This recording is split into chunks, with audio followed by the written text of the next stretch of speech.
Ассаляму алейкум, хайрлах шамлар, витаю. В эфире телеканала АТР. Мы продолжаем информационный вечер. Следующие 3 часа будем говорить о самых актуальных новостях, которые появились в информационной повестке дня. С вами я, Гульсум Халилова. Поехали.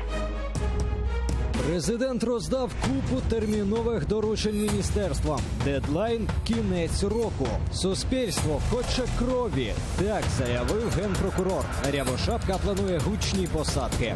Росія назвала суперечливі вимоги для нового транзитного контракту. Чи погодиться Україна? Гость нашей студии – политолог Евгений Магда. Витаю. Добрый вечер. Президент Владимир Зеленский во время визита в Харьков рассказал, что с 2009 года на заводе Малышева для ВСУ разработали всего лишь 1 танк. Давайте его послушаем. У нас більше 10% підприємств Укроборонпрому знаходиться саме на Харківщині. Зараз ми були на авіаційному заводі, були на заводі, легендарному заводі Малишева, побачили, що там відбувається. Ви знаєте, по-перше, я в шоці, що стосується статистики. Нам сказав директор заводу, що з 2009 року 1 танк побудували. 1 танк. Так, для ВСУ. 1 танк з 2009 року. А статистика така, що з радянських часів 900 танків на рік. Военный эксперт Олег Стариков в эфире телеканала АТР рассказал, как обстоят дела с производством украинских танков. Давайте его послушаем. Предыдущая власть решила танки только ремонтировать и чуть-чуть модернизировать. И в принципе Т-64, там с определенными буквами, вот это старые танки, которые еще были, осталось с времен бывшего Советского Союза, строев военных округов, двигатели друг друга перебрасывались и выдавались как новые. Мы ее просто чуть-чуть подшаманивали, делали более, подкрашивали, а реально повесили, может, радиостанцию новую, там еще что-то, а реально это все старое. Евгений, вам не кажется странным? Укроборонпром есть, война, к сожалению, есть, а танков нет. Почему? Не можна сказати, що танків нема. Ну как, вот Олег Стариков говорит, есть танки старые, их там подшаманили, масло залили, покрасили чуть-чуть. Ну, вроде как есть и вроде как нет, новых нет. Треба розуміти, скільки танків сотні були на базах консервації, базах збереження. Це по-перше. По-друге, наскільки я розумію, не будучи військовим експертом, але усвідомлюючи логіку протистояння на Донбасі, там іде те, що називається офіційною мовою бойові дії низького ступеня інтенсивності. Там немає таких масштабних танкових боїв. Тому застосовувати новітні розробки не дуже правильно, в принципі. Наскільки мені відомо, в минулих роках Україна закуповувала нові танки, але вони могли бути не виробництва Харківського заводу. У нас ж, крім Харківського заводу, є і завод бронетанковий у Києві, є завод бронетанковий у Львові. Тут мене більше дивує інше, що президент держави, яка продовжує протистояння з Росією, лише на завершення власного першого півроку перебування на посаді доїхав до Харкова і з'ясував такий стан справ. Тобто він до цього не знав і не усвідомлював, що відбувається. Тоді виникає питання з його інформуванням, з тим, наскільки йому відверто, чесно розповідають. Просто вы помните те презентации и фотографии, известные видео экс-президента Петра Порошенко, который презентует, демонстрирует якобы новые танки, а оказалось, что это далеко не новые танки. Может быть, действительно рассчитывали и смотрели телевизор и думали, что вот они есть, а их, оказывается, нет. Я пам'ятаю, що за участю президента Порошенка було передано Збройним силам сотні одиниць різної техніки, в тому числі і танки. Я думаю, що в нинішніх інформаційних умовах, якби цих танків не існувало в реаліях, то ми про це б дізналися. Але те, що завод імені Малишева протягом тривалого часу працював на експорт, Це за великим рахунком невеликий секрет. Тому що у нього, наприклад, був ще в 90-х роках танковий контракт з Пакистаном на виробництво чи то 300, чи 350 машин. Тому потім був контракт з Таїландом, відомий теж. Отже, ми до 2014 року, давайте будемо відверті, не замислювалися над тим, наскільки нові танки в українських Збройних силах. І той, хто вважає, що можна дуже швидко, легко розгорнути, так би мовити, з нуля це виробництво, той трошки той, я думаю, трошки помиляється. Вот шел 5-й год войны. Да, уже 6-й год скоро, уже 2020 год наступает. На протяжении 6 лет нельзя было разве этот процесс ускорить каким-то образом? Ведь идет война. Наскільки я розумію, я думаю, що військові експерти і, власне, безпосередньо військові мене поправлять, якщо я помиляюсь. Потреба в танках на сьогоднішній момент для Збройних сил, вона так чи інакше закрита. Можливо, не новітніми моделями. Можливо, йде питання економіки в тому сенсі, що танк, який був на базі збереження і який відновлений чи підшаманений, за словами пана Старікова, він коштує, очевидно, в рази дешевше, ніж танк, який вироблений з нуля зараз на конвейері заводу імені Малышева. Давайте перейдем к следующей теме. Президент Владимир Зеленский поручил министерствам ряд срочных заданий. Почти все они должны быть выполнены к концу этого года. Давайте смотреть, что это за поручение. Міністерство соціальної політики до кінця року уможливити пенсії та довідки через мобільний додаток і створити механізм, за яким особі, що досягнула пенсійного віку, призначається пенсія без звернення в державні установи. Міністерство охорони здоров'я до лютого запустити єдину державну інформаційну систему трансплантації. Міністерство освіти і науки до 31 грудня сформувати законодавчу основу для роботи базової та профільної школи за новими освітніми стандартами. Міністерство культури до кінця року розробити законопроєкт про інформаційний простір України. Міністерство розвитку громад та територій до 31 грудня ліквідувати корупцію у царині державного архітектурно-будівельного контролю та містобудування. Міністерство юстиції внести зміни у програмне забезпечення реєстрів нерухомості та бізнесу, щоб припинити несанкціонований доступ. Міністерство економіки до кінця року підготуватися до запровадження ринку землі. Как вам такие поручения президента Владимира Зеленского, и действительно ли они настолько срочные и приоритетные к исполнению до Нового года? Є хороша приказка: добрими намірами встелено шлях до пекла.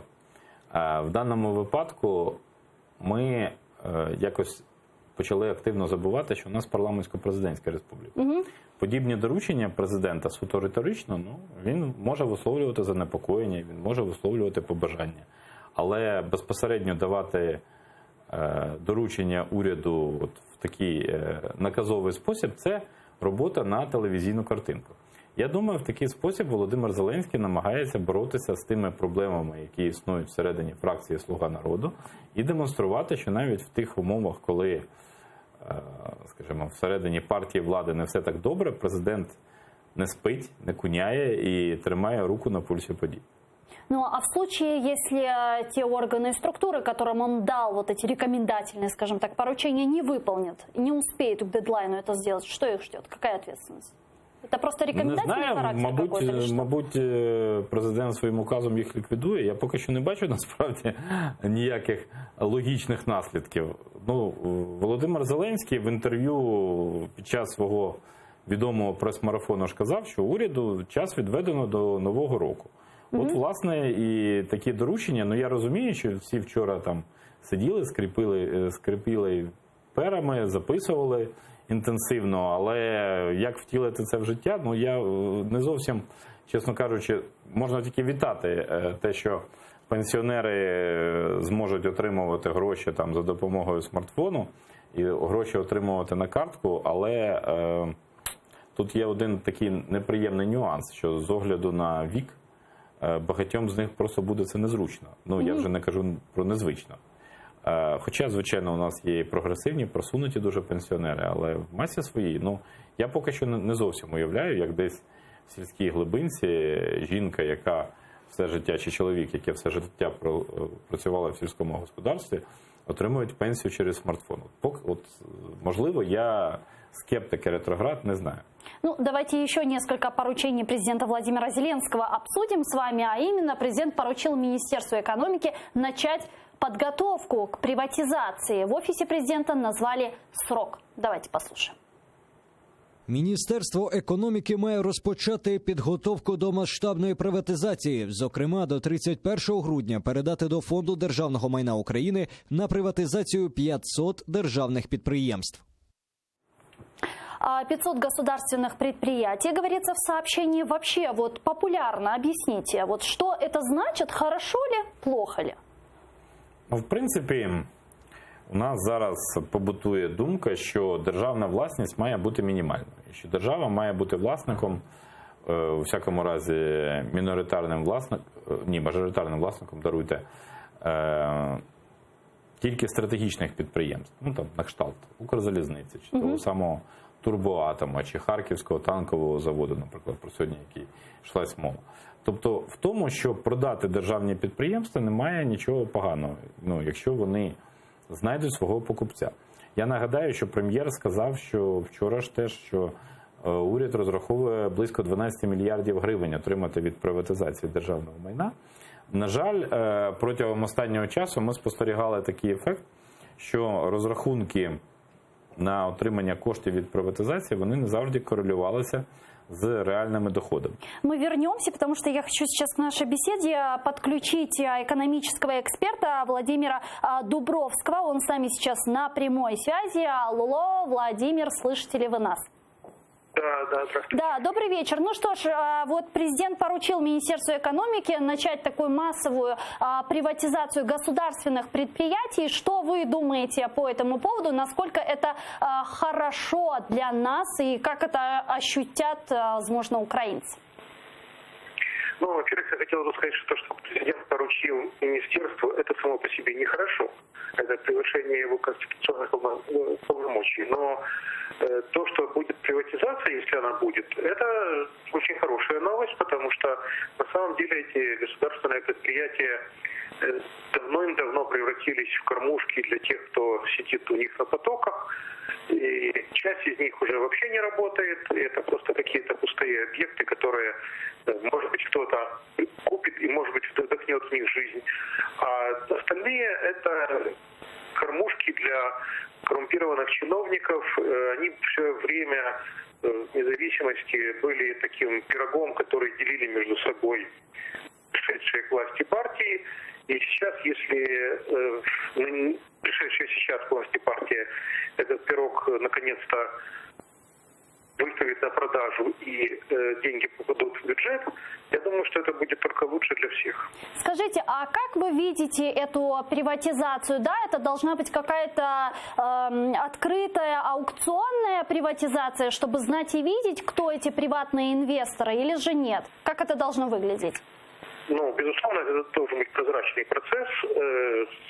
К счастью, у нас есть новый закон о приватизации, который был принят в позапрошлом году, который значительно упрощает процесс и делает его более прозрачным. То есть для малых предприятий есть система Прозоро Sales, через которую они будут продаваться. Собственно говоря, этим будет заниматься Минэкономики. И они уже продаются и достаточно успешно. Этот процесс абсолютно прозрачный. Тут действительно есть конкуренция, и эта конкуренция достаточно жесткая.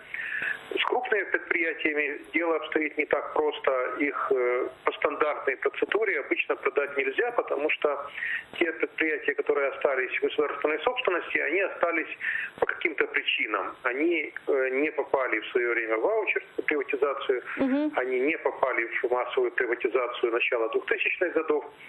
Поэтому у них есть какие-то особенности, которые нужно учитывать. Этим будет заниматься, опять же, в точечном режиме фонд госимущества. И он должен подыскивать для них соответствующие инвестиционных консультантов, которые будут привлекать покупателей и будут подводить эти предприятия к настоящей приватизации. Спасибо. Владимир Дубровский, экономический эксперт, был с нами на прямой связи по телефону. Ну а тем временем Украина берет новый кредит почти 500 миллиарда евро. На что пойдут эти деньги, рассказал прем'єр-міністр України Олексій Гончарук. Давайте его послушаем. Було прийнято рішення про залучення 450 мільйонів кредитів на розвиток доріг від Європейського інвестиційного банку. Це великий один з інвестиційних проєктів з нашими міжнародними партнерами з метою будівництва доріг найближчі роки. Це кредит, який ми беремо під досить низький відсоток, до 2%. 450 миллионов на дороги. Как вам такая новость? Новина позитивна, адже уряд зараз продовжує інформаційно відтанцьовувати відкриття траси Запоріжжя-Маріуполь, і у людей підготовлених може скластися враження, що буквально от як тільки Олексій Гончарук став прем'єром, значить цю трасу зразу і побудували. Виявляється, все трошки не так, тобто її почали будувати ще за уряду Гройсмана, але вже після зміни президента знайшли додаткові мільярд гривень і трасу цю побудували. Вона, безумовно, необхідна з огляду на стратегічне розташування Маріуполя і з огляду на те, як складно було туди діставатися. Але тут, подивимось, насправді має значення не тільки сума, а й умови. От те, що озвучив прем'єр, під 2% річних, це, я думаю, дуже прийнятна сума, і це ситуація, коли ці гроші потрібні, і вони мають працювати в інтересах держави. С нами сейчас на прямой связи Олег Гавриш, журналист. Олег, здравствуйте, витаю, слышите ли вы нас? Здравствуйте. Олег, да, вот только что мы послушали премьер-министра Украины Алексея Гончарука, который сказал, что Украина берет кредит в размере 450 миллионов для строительства дорог. Вот как вам такое информационное сообщение, насколько это целесообразно? Ну, на самом деле, государственные расходы – это один из пунктов, который позволяет в целом увеличить внутренний валовый продукт страны. То есть это хорошо, когда государство расходует на разного рода проекты достаточно много денег. В принципе, секрет экономического роста заключается в том, чтобы, скажем так, в Украину приходило больше инвестиций, чтобы государство расходовало больше средств на какие-то инфраструктурные и прочие проекты. Скажем, это сложно сосчитать обычно, но, как правило, еще звучит то, что необходимо определенное снижение налогов, по крайней мере, для тех сфер бизнеса, которые наиболее перспективны, и тогда это один из секретов экономического роста. То есть торговля плюс consumption, то есть внутреннее потребление очень важно. Если оно растет, то растет и ВВП. Поэтому, конечно, такие проекты, они хороши для экономики в целом, это первое. Второе. В Украине, вы знаете, состояние дорог она оставляет желать лучшего, инвестиции туда нужны, но даже при всем при том, что мы увеличиваем инвестиции на различного рода такие проекты, его все равно недостаточно, потому что, скажем, вот Польша, которая смогла провести тотальную модернизацию своих дорог и, в принципе, улучшить качество значительно, она получила безвозмездную помощь Европейского Союза, поскольку вступила в ЕС в размере 20 миллиардов евро. Венгрия получила в размере 15 миллиардов евро. Вот эти суммы, 15-20 миллиардов евро, для страны Украины, наверное, все 25, потому что мы больше, чем Польша по размеру, миллиардов евро, это была бы реальная сумма, чтобы у нас стали дороги вообще в целом в стране значительно лучше. У нас очень большое недофинансирование дорог.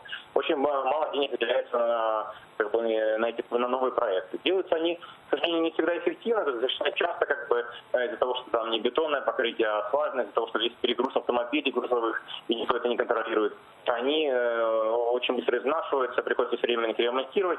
Сейчас с этим тоже есть проблемы. Поэтому тут, конечно, сама идея правильная, но она должна сочетаться. Во-первых, денег нужно больше, во-вторых, она сочетаться должна с контролем за тем, чтобы чтобы грузовые автомобили не отдавали дороги с контролем, за грузовыми автомобилями с контролем, за тем, как идет строительство. Спасибо. Олег Гавриш, журналист, был с нами на прямой связи по телефону. Ну а тем временем генеральный прокурор Украины Руслан Рябошапка в интервью изданию «Левый берег» проанонсировал громкие посадки. Давайте послушаем. Ви на посаді генпрокурора вже замовляли соціологію? Ні. Соціологічна група «Рейтинг» проводила дослідження 19 жовтня. Це те опитування, за яким рейтинг президента вже 66%? Я не дивився рейтинг президента. Я звертав увагу на рівень недовіри до прокуратури. І він складає 63%. Такий собі результат. Чим його покращити? Тими ж посадками? В тому числі, на жаль, посадками. Причому гучними посадками. Суспільство вимагає крові. Суспільство вимагає посадок. Ви хоч зрозуміли, що зараз сказали? Це єдина мотивація для вас на посаді генпрокурора? Суспільство хоче крові? Я не кажу, що це моя мотивація. Я кажу, що цього вимагає суспільство. Воно занадто стомилося від несправедливості. Общество требует крови, сказал Руслан Рябошапка. Каким-то кровожадным он себе представляет, видимо, украинский народ, или как это воспринимать? Ні, ну це очевидний психологічний прийом, що коли влада відчуває, що її слова все більше і більше розходяться з правами, то унікальний і універсальний спосіб – це переслідування своїх попередників. Нічого в цьому надзвичайно екстраординарного немає. Ну, вот он анонсировал громкие посадки, да, вот кто это может быть? Это высокопоставленные чиновники, действующие, возможно, кто? И когда Я уважно читав інтерв'ю Руслана Рябошапки, і там така, зокрема, прозвучала фраза: «Немає підстав не переслідувати Петра Порошенка». Добре, це можна зрозуміти як сигнал. Достатньо великий пасаж був присвячений Сергію Пашинському. Добре. Достатньо великий пасаж був присвячений Олегу Гладковському. Зрозуміло. Але про діючих чиновників я нічого там не прочитав. Вони у нас поки що в стадії янголи во плоті. Вот некоторые эксперты говорят о том, что ссылаются на стенограмму, опубликованную Дональдом Трампом, где президент Владимир Зеленский сказал, что будущий генеральный прокурор, в данном случае Рябошапка, будет на 100% его человеком. И предположили, что вот те списки и людей, которых вы озвучили выше, составляются вместе с президентом Владимиром Зеленским. Может ли быть такое? Я б цього не виключав, тому що сам Рябошапка в цьому інтерв'ю намагався, даруйте, перевести стрілки на Баканова, що, мовляв, тоді обговорювали кандидатуру Івана Баканова як генерального прокурора, хоча Баканов на той час вже був ВО першого заступника голови СБУ. Я думаю, що в цивілізованій країні генеральний прокурор після оприлюднення такої інформації, він би просто не став генеральним прокурором. І в цивілізованій країні у парламентаріїв виникло б чимало запитань до президента, як це так, президент говорить в спілкуванні з іншим президентом про те, що генеральний прокурор буде на 100% його людини. Але ми живемо дещо в інших реаліях, і треба усвідомлювати, що вони викривлені в цьому аспекті. Від Руслана Рябошапки, очевидно, чекають певних таких дійсно яскравих дій. Я не знаю, наскільки суспільство втомилося від несправедливості, але те, що суспільство може скоро відчувати те, що гасло «зробили їх разом» несподівано стосується достатньо багатьох громадян, це теж факт. І в цьому факті криється прагнення здійснювати гучні посадки, які, як показує знов-таки досвід, чудово відволікають увагу. Ну, давайте еще к одной теме перейдем. В «Газпроме» назвали условия, при которых будет подписан новый контракт с Украиной о транзите газа. Давайте послушаем. Міллер звернув увагу, що до укладення нового транзитного контракту необхідно вирішити комплекс принципово важливих питань. Перший – врегулювання судових спорів між «Газпромом» і українською стороною. Друге важливе питання – готовність України до прямих закупівель російського газу з 2020 року та схвалення обсягів таких закупівель. Рішення української сторони безпосередньо впливає на пропускну здатність російської газотранспортної системи, яку повинен підтримувати «Газпром» на кордоні з Україною. Ну а вот в эфире телеканала АТР журналист Юрий Дощатов рассказал, при каких условиях Украина может пойти на покупку российского газа. Давайте его послушаем. Мы можем начать закупку газа при том, что мы будем формировать цену на газ так, как решил Стокгольмский суд. То есть не какие-то скидки, не надо никаких скидки. Скидки это спекуляция. Никаких скидок. Цена, как установил Стокгольм. Ну а как вы думаете, стоит ли вообще идти на вот условия, очередные условия Российской Федерации? Вот сейчас мы услышали заявление с «Газпрома», да, это такое себе давление, или как это воспринимать? Разве Украина не в более выигрышном положении? Це блеф. Це намагання продати повітря і продати інформаційну позицію тим, хто за цим слідкує. Це намагання продемонструвати, що «Газпром» досі може диктувати свої вимоги. Нагадаю, що ні на початку 2006-го, ні на початку 2009-го «Газпром» не обходив той факт, що він має підтримувати належний рівень тиску газу, і в Росії заслонку дуже швидко перекривали і абсолютно не зважали на те, що буде з газотранспортною системою України. Це перше. Друге. Закрити судові спори можна дуже легко, виплативши 2,6 мільярди доларів, які рішенням Стокгольмського арбітражу складає компенсація за неналежне виконання до контракту 2009 року. Але Росія, звичайно, на це не йде. Більше того, Росія буде намагатися прив'язати газове питання до питання врегулювання конфлікту на Донбасі і буде намагатися винести це питання в формат нормандської четвірки. То есть, правильно ли понимаю, это более превращается в такой политический вопрос? Газ і енергетика в цілому – це завжди політичне питання. Тут немає чистої економіки і не може бути, в принципі, з початку 2000-х років. Росія з початку 2000-х років, практично з приходу Путіна до влади, вона використовує газ як енергетичну зброю для тиску не лише на Україну. А Украина может отказаться от транзита газа российского в Европу? У нас може не буде просто іншої ситуації, іншого виходу, оскільки якщо не буде транзитного контракту, то газ не будуть просто прокачувати. Для проведення опалювального сезону України газу достатньо. Не буде працювати українська газотранспортна система, так, ми будемо зазнавати збитків, але буде переживати це і Європа, власне, більшість країн Європейського Союзу, вони теж достатньо, хтось є такі, що на 100% залежні від постачання російського газу, тобто вони теж будуть щонайменше стривожені. То есть можно ожидать какое-то еще давление со стороны Европейского Союза в случае, если Украина откажется от транзита российского газа через свою территорию?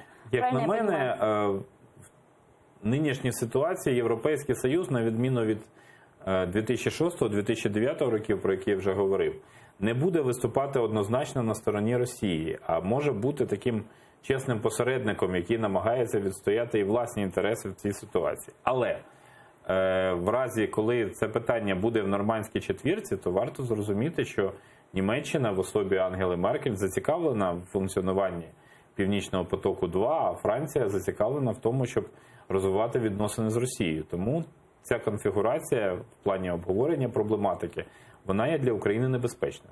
Ох уж интересный будет этот нормандский формат, если он состоится, да, если он состоится, потому что тут уже и газ, тут уже и Донбасс, разведение и так далее. Что касается разведения, народный депутат фракции «Слуга народа» Ирина Верещук рассказала, как в Золотом относятся к разведению войск. Давайте послушаем.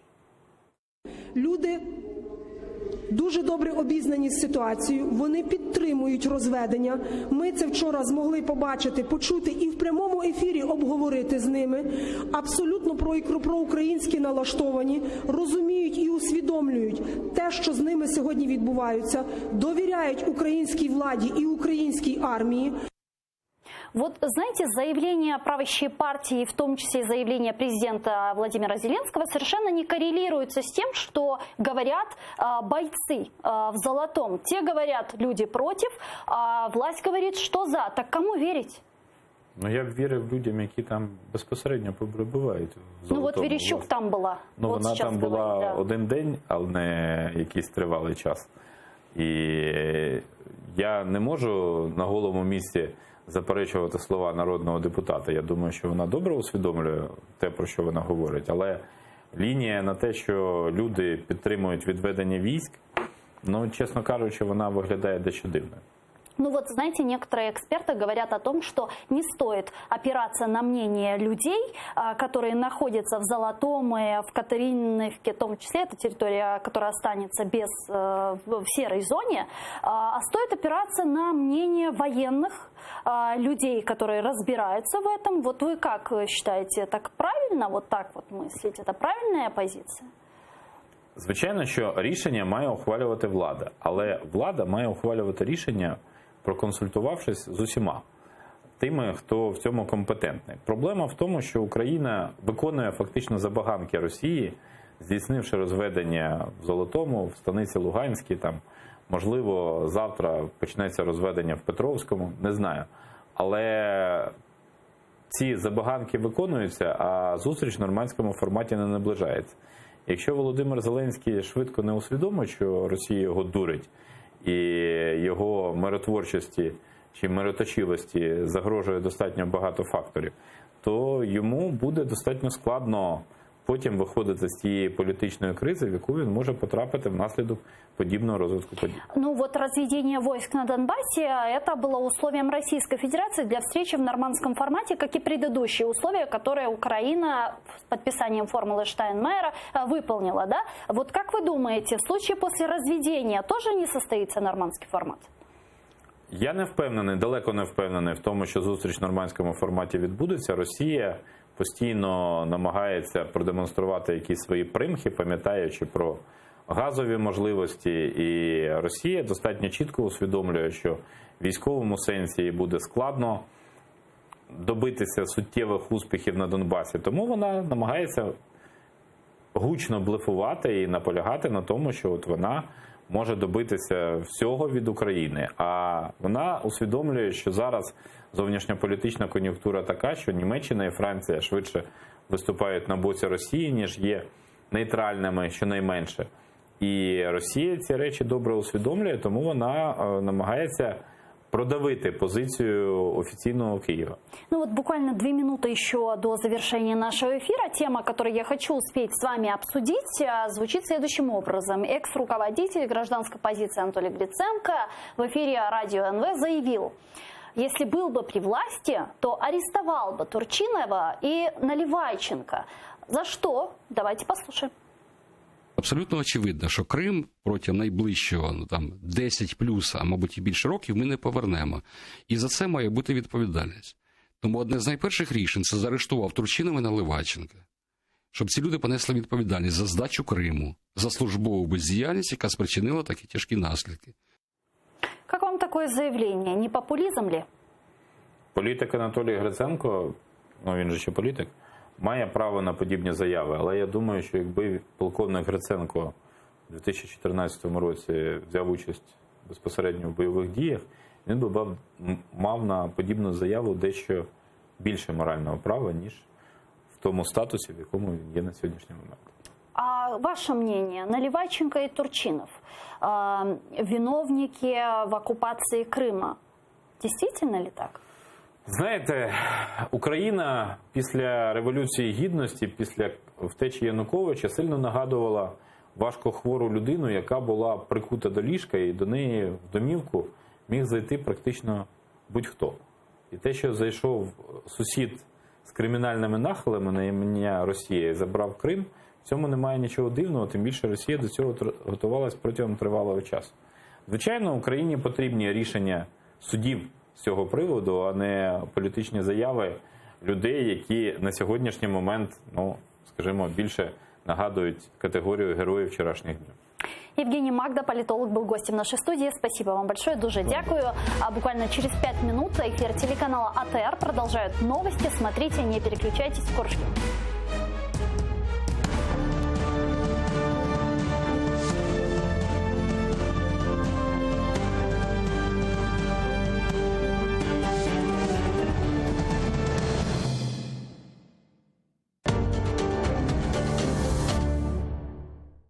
ДБР розпочало розслідування відносно